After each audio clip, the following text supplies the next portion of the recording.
Hi, I'm Dr. Shannon Wong, and this video is primarily for college students who are pre-med or for medical students who might be considering a career in ophthalmology. So if you're in neither of those groups, you don't have to watch the rest of this video. So I've spoken with college groups and medical students in the past about a career in medicine and more specifically about a career in ophthalmology. And let me also state as a disclaimer, all the views in this video are simply my opinions based on my own life experiences. If you speak with other doctors, you'll always get different opinions if you speak with multiple doctors. Statistics are useful. So for this discussion, how many college graduates are there annually in the United States? There's about just under 4 million college grads in the US annually. Second statistic is how many medical school graduates are there? Well, there are about just under 22,000 medical school graduates, and there are just about 8,000 osteopathic school graduates. So in total, there's just under 30,000 graduates of allopathic or osteopathic medical schools. And how many ophthalmology residency spots are there annually per year?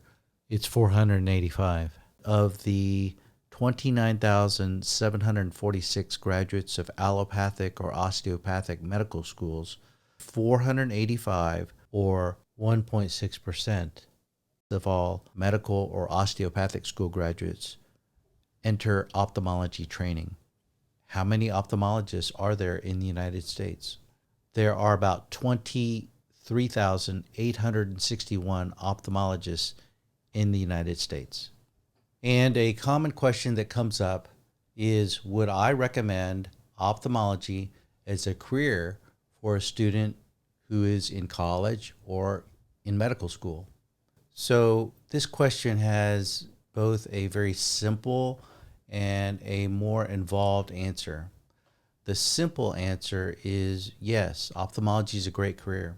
If you have the ability, the time, and the will to excel academically in college and then continue to get after it in medical school, and then you're faced with what career choice you should pursue, then ophthalmology is absolutely a great career choice.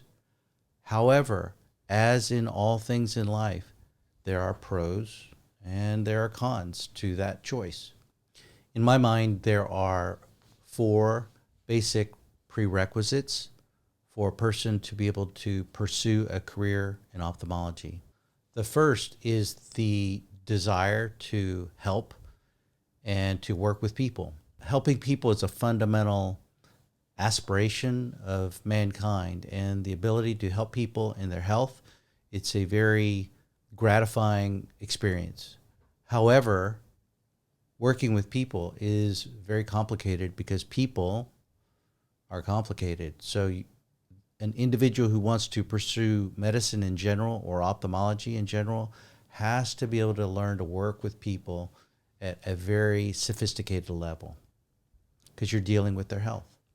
Number 2 is the raw academic ability to excel in college and or graduate school and to demonstrate that high aptitude by excelling on the MCAT to get into medical school. Ultimately, there has to be some combination of academic aptitude and leadership in order to gain admittance to medical school. Number 3, you have to excel in medical school.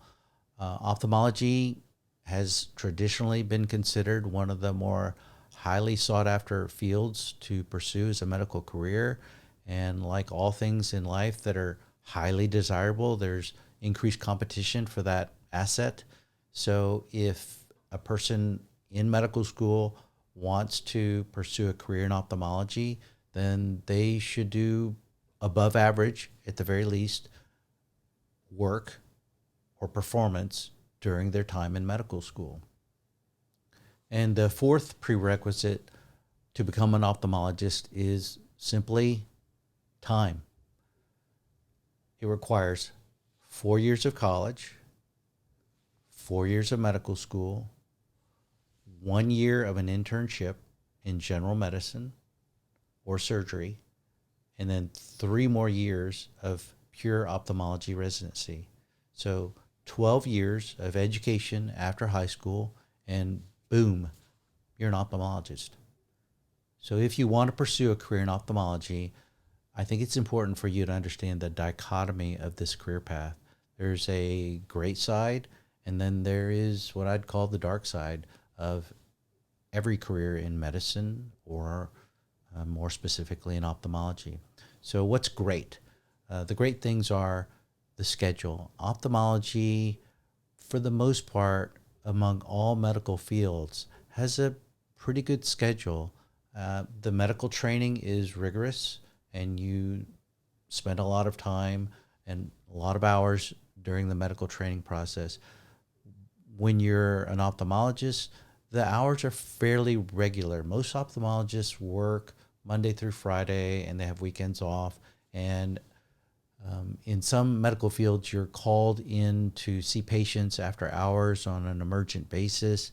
And for the most part, most ophthalmologists can see those emergencies on a slightly delayed basis. So a lot of the ophthalmology emergencies, they're seen by minor emergency rooms, and then they're referred to ophthalmologists the following day, which means fundamentally that as an ophthalmologist, you can sleep normally at night for a career. And for you to maintain your sanity over the long term, it's best to have a regular sleep schedule, and ophthalmology in general affords that luxury of a regular, manageable schedule. And that schedule allows you to pursue activities outside of ophthalmology, to live life, and to spend time with a family if you choose to have a family. The second good thing about ophthalmology is the compensation is good. Some people would consider it great, but everything is relative. There's a price to be paid for everything you do in life. And the price you pay to become an ophthalmologist is you pay with your time. So 12 years of education after high school. There's college tuition, room and board and housing. There's medical school tuition, room, board, and housing. And then there's 4 years after medical school where the compensation is fairly mediocre for the amount of time that is devoted to that educational endeavor. But what is the average compensation for an ophthalmologist? According to 2019 Medscape, it is $366,000 per year, which is, I would say, by most standards, very good. The actual practice of ophthalmology is a very good balance between using medical knowledge to treat patients and surgical skill to help patients correct their eye or the structures around the eye, such as the eyelids. The surgical procedures are fairly brief, and the results from those surgical procedures are very impactful and very profound for the patients. If you can change a patient and move them from a position where they can't see, and then within 12 hours they can see without glasses, that's pretty powerful. So the patient population in ophthalmology is generally very thankful, and they're very happy with the results that they receive from the care that is delivered by their ophthalmologist. And so it's a good positive feedback loop. The doctor's giving, we're able to use our skill, our mind, our hands, our technical skill to help positively impact patients. They end up being very happy. It changes the way they see for the rest of their life. It impacts the rest of their life, every waking moment for the rest of their life. And that's very powerful. Add to that, a lot of the equipment we use in an ophthalmology practice is very high tech. In our practice alone, we use 6 different lasers, multiple computers and imaging systems. Everything is very digital in what we do. There's a lot of math and artificial intelligence and very high resolution imaging devices that we use. And it's simply kind of fun to work with high technology instrumentation on a daily basis.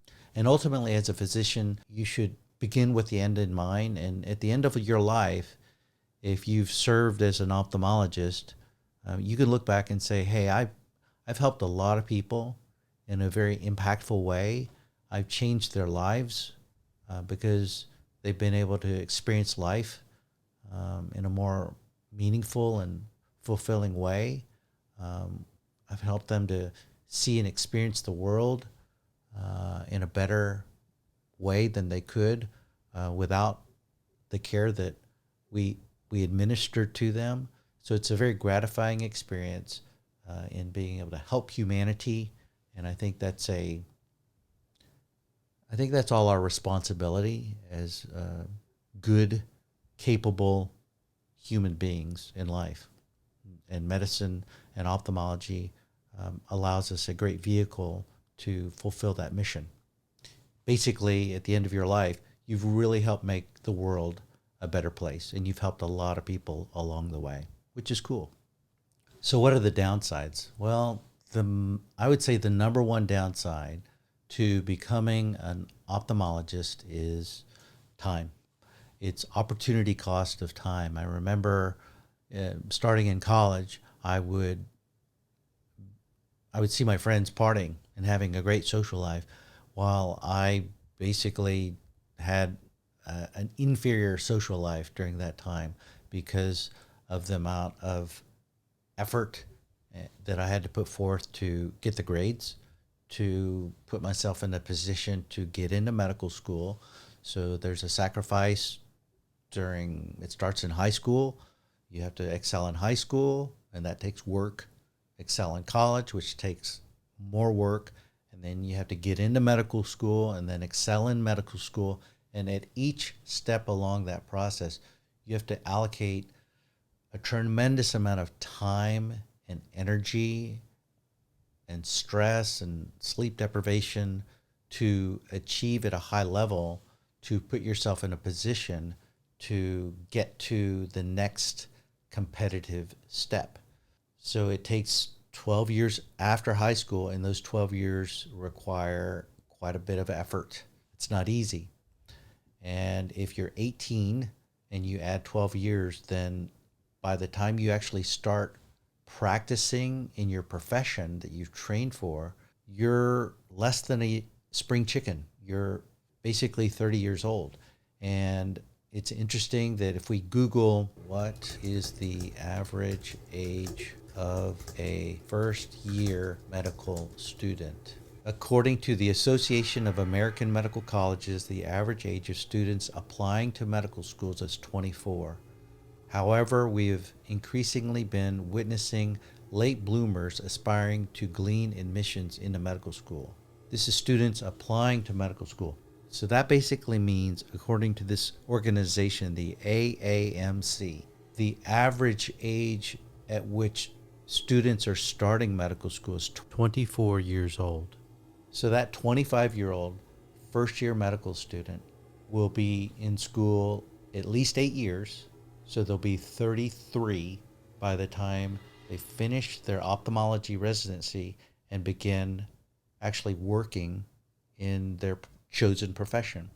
However, I would guess that about half of the ophthalmology residency graduates will go on to pursue additional training in what's called a fellowship, where they specialize in a certain aspect of ophthalmology, such as glaucoma or cornea or oculoplastics or pediatric ophthalmology or retina and vitreous surgery.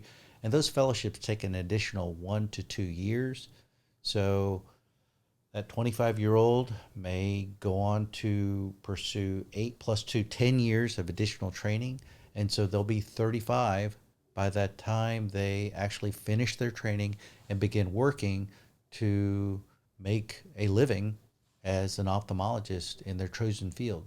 And 35 is not exactly a spring chicken. If you only have one life, is it worth it for you to be in training until you're age 35 to begin your profession? That's a question that you have to answer for yourself. Another consideration, so compensation. I said earlier that the average compensation was $366,000 a year, and that's a lot. However, you have to realize that to go through an undergraduate experience and you're a graduate in the year 2020, it probably cost $250,000 in educational expenses in many instances to get through 4 years of college. And then let's say you double that for medical school. So you invest $500,000 in education and opportunity cost for undergrad and college. You're paid $366,000 starting at age per year, let's say, and you don't even get that type of pay when you start out. You generally start out at a lower rate than that. Let's say you start out at $200,000 to $250,000 a year early on, and then you work your way up to an average compensation of $366,000. But what's the future look like? The reimbursement for all medical services is actually going down, and that reimbursement schedule is controlled by the Centers for Medicare and Medicaid Services, also known as CMS. And if you're considering a career in medicine and you want to consider what the insurance reimbursement situation looks like, because for the most part, that's how most doctors are paid, through insurance, you should be aware that compensation historically is decreasing year over year. I'll link a video that I made about compensation for the most commonly performed procedure that I do, which is cataract surgery. In a nutshell, you would think that doctors would be paid a stable amount or an increasing amount as time goes by, because usually the cost of goods and services goes up over time. If you think about the minimum wage, it goes up over time, or the cost of a postage stamp, it goes up over time. Inflation goes up over time. In 1997, when I became an ophthalmologist and started practicing, we were paid about $675 for a cataract surgery as a ophthalmologist. And in 2018, we were paid about just under $600 as an ophthalmologist. And in the year 2021, it's projected to be about $500. So for the amount of skill and work and effort over a 24-year span, we've seen only a decline in the reimbursement. I think that's a common situation amongst medical specialties in general. So something to keep in mind. If you're going to trade the ultimate commodity, which is time, for some form of compensation, you have to understand the compensation scale that you'll receive after you've invested the first 35 years of your life and then start making a living. Is that worth it for you? And that's for you to decide. And then when you come out into practice, there are two basic forms of practice. Number one, there's being an employed physician. And number two, there's being a physician owner. I like to say there's a price to be paid for everything, or there's no free lunch. And there's a pro and a con to being a employed physician, and a pro and a con to being a physician owner. The pros to being an employed physician are you have more free time and you have less administrative hassles. The cons are there's less compensation as a employed physician than there would be as a physician owner. Because you have less hassle, there's also less control over how you practice and the conditions that you practice under on a daily basis. On the other hand, as a physician owner, the pros are because you're the owner, you're basically the boss. You do have more control over how you practice on a daily basis. And there's generally more compensation as a physician owner than there would be if you're an employed physician. But what is the price that you pay for that more control and greater compensation? As the owner, you have more administrative hassle, and it requires more of your time after hours dealing with administrative duties. And what are these duties? It's managing people, managing payroll, buying equipment, planning for the future growth and development of your small business, which is your medical practice. And I'll mention these things in passing, and if you want, I'm happy to cover them in a video later on. But I have found, after practicing medicine or practicing ophthalmology for 23 years now, the most challenging, and for me actually the most interesting part of medicine has evolved from doing surgery and perfecting the craft of surgery to managing people and leading people as a team.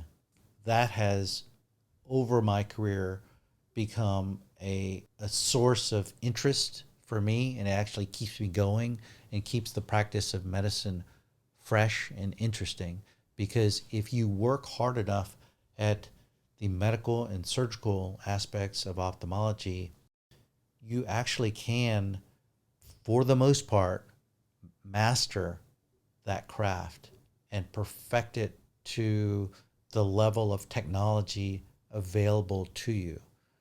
But managing people, leading people, growing a business, that's a completely different realm. You don't learn that in college or in medical school, and that's really on the job training, but it's very gratifying if you can make that work for you. Another dark side of medicine is when patients are unhappy. They can go public. They can write less than favorable things about you online, on Google, on Yelp, on Facebook, on any social media platform. And in my opinion, your online reputation is your reputation to people who don't know you. And some patients use social media and review sites as a tool to essentially hammer you, and they can be pretty mean and nasty about it. So that's a negative. Another negative is if patients are unhappy, they may not go online, or they may go online, and above and beyond that, they may report you to the medical board, and you may have to be confronted with allegations that you're a bad doctor and you're doing bad and unethical things and treating patients in a substandard or unethical way, and you have to defend yourself. And that involves communications with the medical board, who would, if they penalize you, it's a strike against your medical license to practice medicine. And that can also involve financial penalties. You might have to retain attorneys to defend you against the allegations made by patients toward the medical board as well.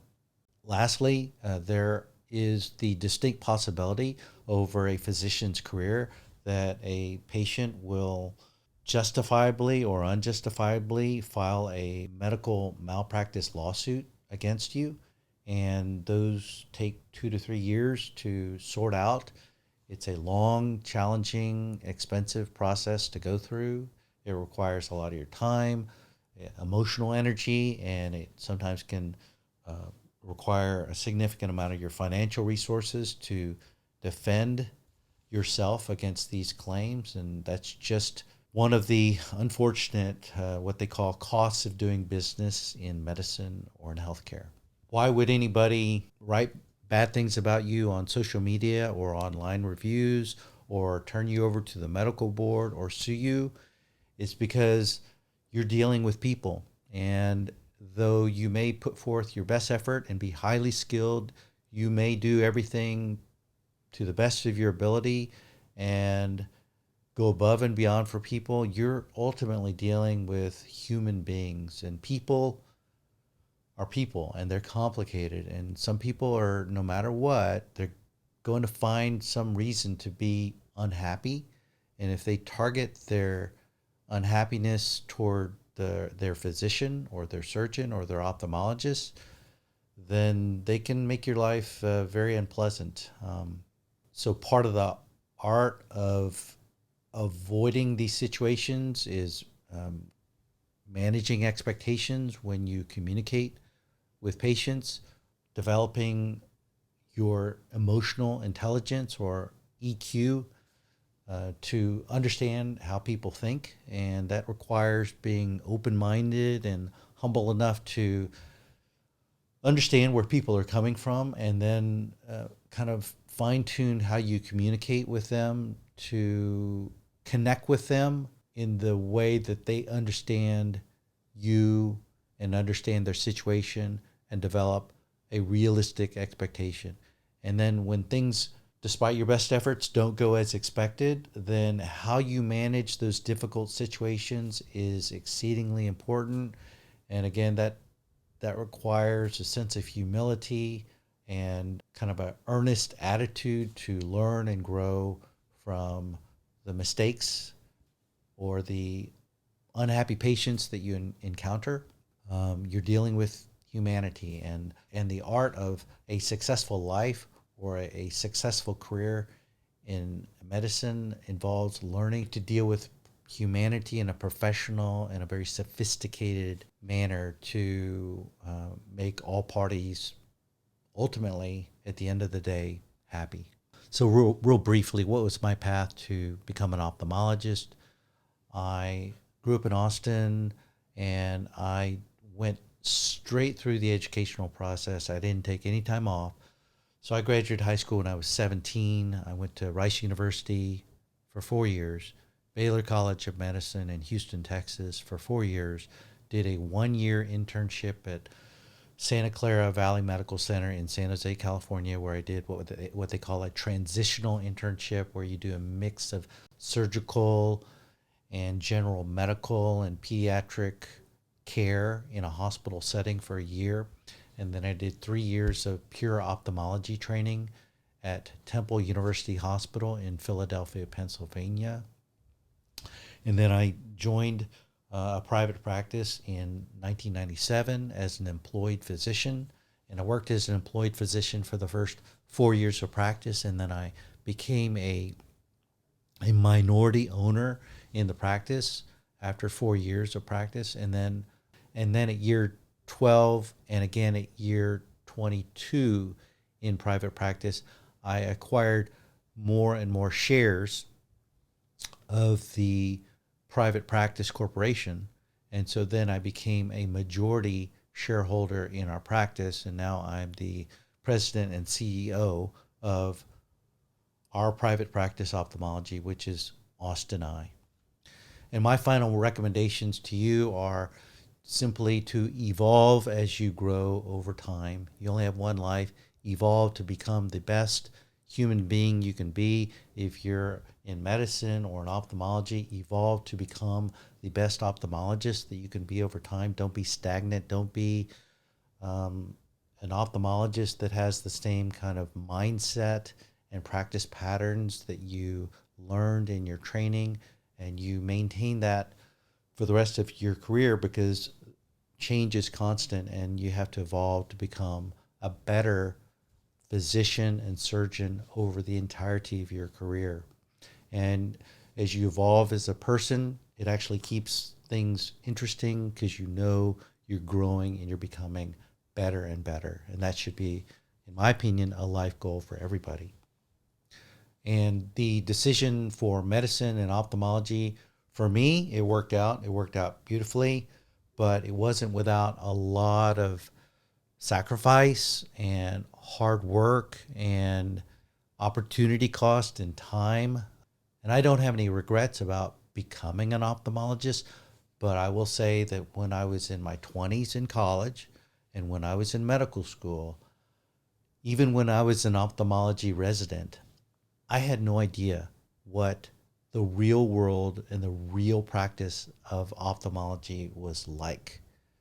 So hopefully this gives you some sense of the reality of a career in ophthalmology. Again, I don't have any regrets, but I would encourage you to give it a lot of thought before you start down this long journey. So thank you for watching. Thank you for your time. And I hope this video was helpful for you. And if you have any thoughts or questions, leave them in the comment section below. If you have any requests for future topics, also just comment in the section below. Thanks again for watching and have a great day.